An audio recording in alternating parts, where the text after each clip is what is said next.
Black men and black women, give yourselves some grace. I know we're facing some significant challenges in our communities, but know this, we are where we are because of white supremacist practices and policies. No other reason. Are there things we can do better as a people? Absolutely. But we have been up against a system that has sought to sabotage us and keep us from reaching our true potential from day one. When you know this, you won't see your brother or sister as your enemy. You'll recognize who the true enemy is. We weren't working against ourselves. We didn't divide ourselves. It was the United States government that came in and sought to remove the black man from the home. There are some people say, oh, the black men should have fought harder to stay in the home. Well, by that logic, the black women could have fought harder to keep them in the home. But the black man and the black woman were both up against a system that was meant to work against them. And ask yourself, whatever side of the argument you may take on that, why was the black man the only one sought to be removed from the home?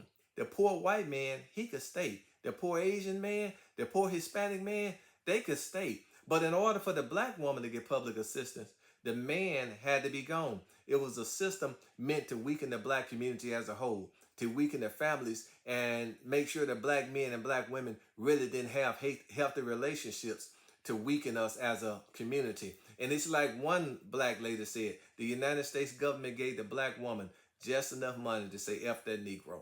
The United States government gave the black woman just enough money to stay alive, not to thrive, but just enough to stay alive. And it was all by design to weaken us as a whole. We haven't been working against ourselves. Why would we sabotage ourselves? We didn't flood our own communities with drugs. It was the United States government that did that flooded the black community with crack cocaine. And this is well documented. And then the United States government instituted a system of mass incarceration to incarcerate black people for selling the very drugs that they were bringing over here. So this system has always been against us. It was white supremacist policies and practices that sought to put black people in a vulnerable position. And we have to know this so that we can realize what we're up against. And this system is set up to keep us from reaching our true potential. The system is set up to keep black men and black women from working together. See, the black woman is the only one who's encouraged to be independent. Independent, don't need no help. Do it by yourself. You're being manipulated. You're the only one. All other ethnic groups are encouraged to work. Their women, they're encouraged to work with their men so they can build and strengthen their communities. But black women are the only ones encouraged to be independent. And men, we're encouraged to be violent and aggressive towards each other so we don't form positive relationships, so we can build our community and we can move forward. We're being manipulated, and it's all by design.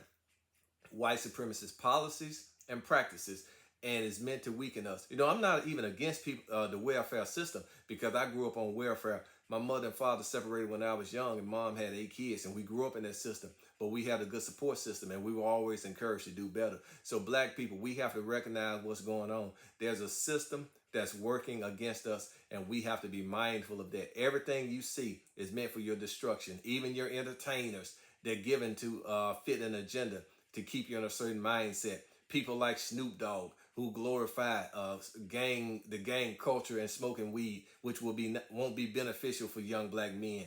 People like Cardi B, who glorifies promiscuity and indecency. All of these things are meant to weaken black people as a whole. And we have to be mindful of this so we can work together while we can. See, we're all we got.